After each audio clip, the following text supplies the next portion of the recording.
Nós vivemos dias em que, assim como nunca, é demandado de nós orar e orar. 1 Tessalonicenses 5:17, se não me falha a memória, o Paulo fala que nós devemos orar e orar sem cessar. Mas a questão é, como orar? De que maneira orar? Será que a maneira que eu oro é a correta? Eu estou fazendo de maneira que Deus vai me escutar, que Deus vai me ouvir? É sobre isso que eu quero falar um pouco nesse vídeo. Seja bem-vindo ao canal, seja bem-vinda ao canal e vamos falar um pouco sobre oração. Eu quero aproveitar um pouquinho antes de seguirmos no texto, de pedir que você compartilhe esse vídeo, deixe a sua curtida e se você não é inscrito no canal ainda, faça a sua inscrição. É importante para nós, é importante para o canal. Pois bem, a humanidade, os seres humanos jamais viveram sem uma necessidade ou sem a sua necessidade de se realizar, de se completar ou de resolver suas questões de natureza espiritual. Espiritualmente, nós temos muito mais dilemas, muito mais dificuldades, muito mais problemas a serem resolvidos de que materialmente falando. E isso demanda o quê? Formas de orar, formas de ir a Deus, formas de estar com Deus. E é um pouco sobre isso, como eu falei, que nós vamos discorrer um pouco disso aqui. Pois bem, o homem é um ser essencialmente espiritual. E por ser espiritual, já viu aquela questão da alma, assim, que nada resolve, que o dinheiro não resolve, que o namoro não resolve, que o casamento não resolve, que o carro novo não resolve, que a fazenda não resolve, que o boi não resolve, que a viagem não resolve? Pois é porque você e eu somos seres para nos relacionarmos com Deus, para termos uma vida com Deus. E quando a gente não tem uma vida com Deus, aí nós temos muitas questões para serem resolvidas e sem Deus, praticamente nenhuma delas resolvida é. Bem, mas como nós vamos falar sobre oração, a oração está sempre ligada a um momento de necessidade da alma. Nem sempre aquela necessidade de provisão, de alimento, de dinheiro, mas assim, isso não é hipótese descartada também. Na maioria das vezes nós oramos porque precisamos de um trabalho, precisamos de saúde, precisamos de uma cura, precisamos de uma intervenção de Deus sobre o nosso viver. Mas como orar? De que maneira orar? Será que Deus vai me responder? Vai responder a oração? Ou por que Deus não respondeu a minha oração? Que tanto oro, que tanto clamo, desde muito tempo eu tenho orado. Por que Deus não me respondeu? Na maioria das vezes, essas são questões que a gente percebe na vida e na alma das pessoas. Eu quero te esclarecer alguns detalhes que vai fazer diferença na sua vida. Bem, o primeiro deles é o seguinte: Deus não depende de como eu penso, das minhas escolhas, para fazer o que habitualmente Ele faz, por sua bondade, por sua misericórdia, por sua longanimidade, pelas leis que Ele estabeleceu, pelo que Ele já deixou. Se Ele não precisa de mérito meu, eu sou bom, eu faço isso, eu faço aquilo outro, assim, eu nunca matei, nunca roubei. Não, Deus não precisa de mérito nosso para fazer o que Ele faz. É por isso que pessoas boas têm dificuldades e pessoas boas conseguem empreender de forma de sucesso. E é por isso que pessoas más têm dificuldades, mas conseguem empreender. E é por isso que pessoas boas têm adversidades, têm momentos ruins da vida, adoecem, têm enfermidades. Pessoas justas, pessoas honestas, males, que de igual maneira afetam toda a humanidade, todas as pessoas. Imagine se alguns envelhecessem e outros não. Se alguns adoecessem e outros não. Não foi dessa maneira que Deus fez. Não foi dessa maneira que Deus tratou com a gente. Bem, mas você pode estar perguntando assim: pastor, se Deus já faz o que Ele precisava fazer, o que Ele tinha que fazer, por que eu preciso orar? Talvez essa é uma pergunta que esteja na alma de tantas pessoas. E é sobre isso que eu quero te falar um pouquinho aqui. por que nós precisamos orar. E como você vê ao vídeo aqui, maneiras de Deus te responder a oração. Deus responde às nossas orações, mas Ele é o Senhor da resposta. Não sou eu quem dita a regra. Não funciona assim. Deus é o Senhor da resposta e Ele deixou algumas coisas muito interessantes para nós e eu quero compartilhar com você alguns princípios, algumas verdades bíblicas para essa questão. A primeira delas que eu quero deixar para você está lá no livro de Tiago. Tiago, capítulo de número 3. Tiago, capítulo de número 3. Tiago, capítulo 4, versículo 3. Que ele fala o seguinte, olha, vocês pedem e não recebem, porque pedem mal. Pedis e não recebeis, porque pedis mal, para o gastardes em vossos deleites. É a primeira barreira para você não ter sua oração respondida. Como ter a minha oração respondida então? Pedir bem. Mas o que é pedir bem? Como pedir bem? A gente vai ver isso um pouco mais à frente, aqui nesse mesmo vídeo. Bem, mas o Tiago nos adverte. Porque já imaginou se eu tivesse um desafeto e fosse pedir para Deus para eliminar, para exterminar, para dar fim no meu desafeto, o meu igual, um ser humano igual a mim mesmo? Essa oração Deus não ouviria, Deus não escuta, Deus não escutaria, não atenderia, não responderia. E o Tiago fala o seguinte, ele deixa um detalhe mais claro para nós. Vocês pedem e não recebem, porque pedem para gastar com os vossos deleites, com os vossos prazeres. Irmãos, nós não precisamos pedir a Deus para a nossa farra, para os nossos prazeres, para os nossos deleites, do bem do dia a dia, o sol da justiça que nasce sobre justos e injustos, já nos leva a viver a vida do jeito que nós queremos viver. Mas quando nós optamos por uma vida direcionada pelo Senhor, aí faz toda a diferença. Bem, essa diferença nós podemos eliminá-la, extraí-la, acabar com ela, pedir de uma maneira que Deus então nos responderia, mas fica carente de esclarecer por que Deus precisa, se Deus já faz o que Ele tem que fazer, por que eu devo orar? Bem, deixa eu te explicar, Deus faz o que Ele tem que fazer, mas eu faço o que eu preciso fazer, eu escolho como eu deveria escolher.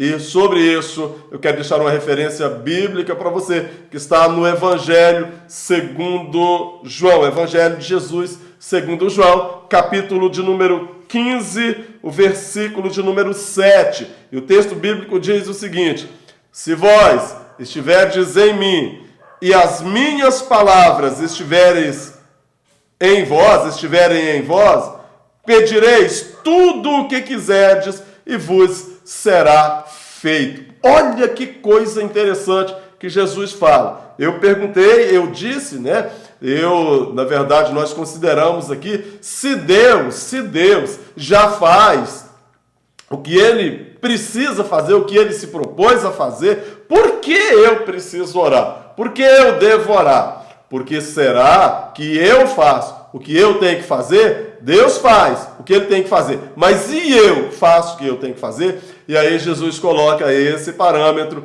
é mais um para a sua oração. O primeiro é pedir de maneira correta, pedir para o bem. Tiago 4:3, não peça mal, peça bem e o Senhor vai te atender. É uma condição para que nós oremos. Bem, João 15, versículo 7, Jesus fala o seguinte, se vós estiverdes em mim, o que Jesus está dizendo? Que se nós não estivermos nele, não obedecermos a palavra dele não estiver em nós, nós não temos parâmetro para pedir. Não imaginamos como pedir, não temos certeza como pedir. E a gente vai fazer as coisas de maneira completamente equivocada. É por isso que Jesus fala, se vós estiverdes em mim e as minhas palavras estiverem em vós, e aí ele fala, olha que coisa maravilhosa, pedireis tudo, não é uma ou outra coisa, não. Pedireis tudo o que quiserdes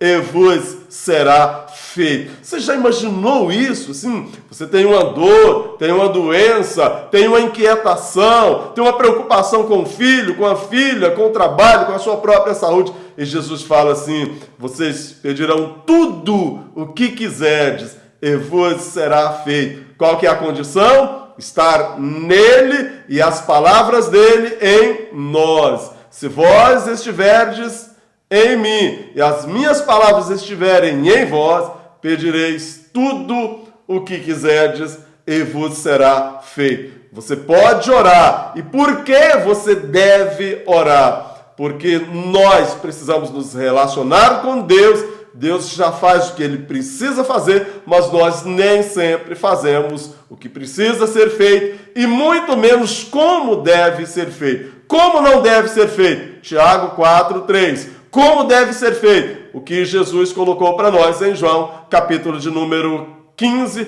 versículo de número 7. Agora vamos nos transportar para um salmo que eu gosto muito, para vocês verem como funcionam essas questões. Salmo de número 34, os versículos também a partir do versículo 7. Eu vou ler todo o texto e depois a gente comenta. Olha o que o salmista escreve: o anjo do Senhor acampa-se ao redor dos que o temem e os livra. Você precisa de uma coisa mais gloriosa do que essa? Livramento de Deus? Salmo 34, 7. O anjo do Senhor acampa-se ao redor dos que o temem e os livra. 34, 8.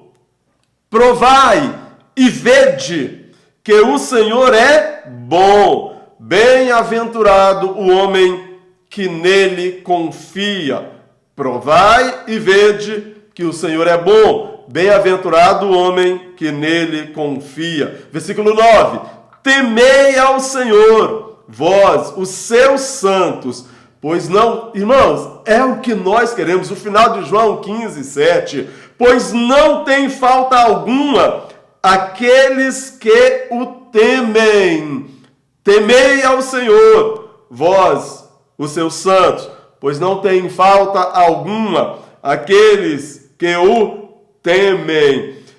Os filhos dos leões necessitam e sofrem fome, mas aqueles que buscam ao Senhor de nada têm falta. Eu acho que não poderia desfechar, findar esse vídeo de uma forma melhor, tão tremenda, quanto o que o salmista Davi nos coloca nesse salmo de número 34. Primeiro, o anjo do Senhor acampa-se ao redor dos que o temem e os livra. Se você tem medo, se você tem problemas com a noite, pesadelos, terror noturno, outra coisa, o anjo do Senhor acampa-se ao redor dos que o temem. Tema ao Senhor, seja temente a Deus, seja uma mulher temente a Deus, seja um homem temente a Deus, seja um jovem temente a Deus, seja um adolescente temente a Deus,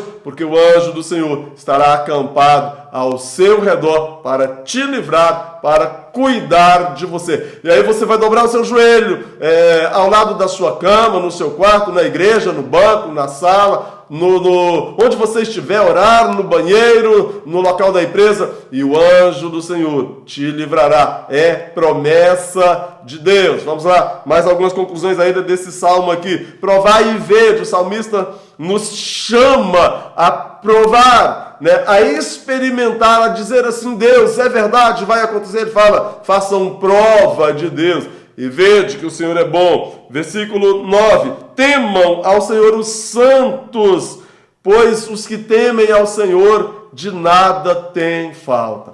Como Deus cuida, como Deus cuida, como Deus cuida. No Salmo 37, no versículo de número, deixa eu ler para você aqui, Salmo de número 37, versículo de número 25, o salmista fala o seguinte: fui moço e já hoje sou velho, e nunca vi desamparado o justo, nem a sua descendência a mendigar o pão. Para você gravar, Salmo 37, versículo de número 25. Fui moço e já hoje sou velho, e nunca vi desamparado o justo, nem a sua descendência mendigar o pão. O que é orar? Orar é dizer para Deus: Senhor, eu tenho medo. Senhor, eu preciso ser aprovado nessa prova. O Senhor sabe que eu tenho estudado, eu tenho feito a minha parte. Orar é: Senhor, eu distribuí os meus currículos já por 10 empresas e eu preciso da tua bênção. O Senhor vai me abençoar. Orar é pedir o cuidado do Senhor sobre a sua vida e Ele vai cuidar. Orar é dizer para o Senhor: Senhor, a minha mãe está enferma, o meu parente está enfermo, faça a tua vontade. Eu preciso que o Senhor restaure a saúde dele. Mas e se Deus não restaurar? Porque a vontade será dele. Senhor, que me console a alma, que o Senhor me dê força para fazer essa travessia árdua, difícil, mas que todos os seres humanos passam por ela. Essa é a oração, é entender e respeitar a vontade de Deus e colocar diante dele o querer dele. A partir de Tiago 4:3, de João 15:7, né? Se vós estiveres em mim, Jesus fala, e as minhas palavras estiverem em vós, pedireis tudo o que quiserdes e vos será feito. Jesus não falou que tudo que eu penso, que tudo que eu quero, que tudo que eu imagino vem para mim, não. Ele falou: está condicionado à minha palavra. Tem coisa que Jesus não vai fazer porque não está na palavra, não há garantias na palavra dele. Mas muito e muito e muito mais ele pode fazer de que o que você imagina, de que o que você pensa. Quando o salmista fala no Salmo 34, versículo 7, o anjo do Senhor acampa-se ao redor dos que o temem, e os livra. Queira ser temente a Deus e ter o anjo do Senhor ao seu lado. Não estou falando de anjo da guarda, uma tradição religiosa que existe por aí. Não estou falando de anjo da guarda. Estou falando da promessa de Deus no Salmo 34, versículo 7. Que o anjo do Senhor esteja acampado ao seu redor, a sua vida, para te livrar e para te guardar. Que você seja temente a Deus para ser abençoado e abençoada por Ele. Que Deus te abençoe, que Deus te guarde, que Deus guarde a sua família. Fique com Deus, fique em paz. Não deixe de deixar o seu joinha, a sua curtida, de ativar o sino, de se inscrever no canal para receber conteúdos, mensagens, para ser abençoado pelo que o Senhor tem compartilhado conosco. E se você gostou, compartilhe essa mensagem com alguém, com um familiar, com a sua rede social. Mande nos grupos seus esse vídeo. Alguém talvez precisa orar, está orando de maneira equivocada, está orando de maneira raivosa, e Deus não vai atender a oração de ninguém com raiva. Mas Deus atende a sua oração, estando nele, sendo temente a Ele e guardando a palavra dele no coração. Fique com Deus, fique em paz.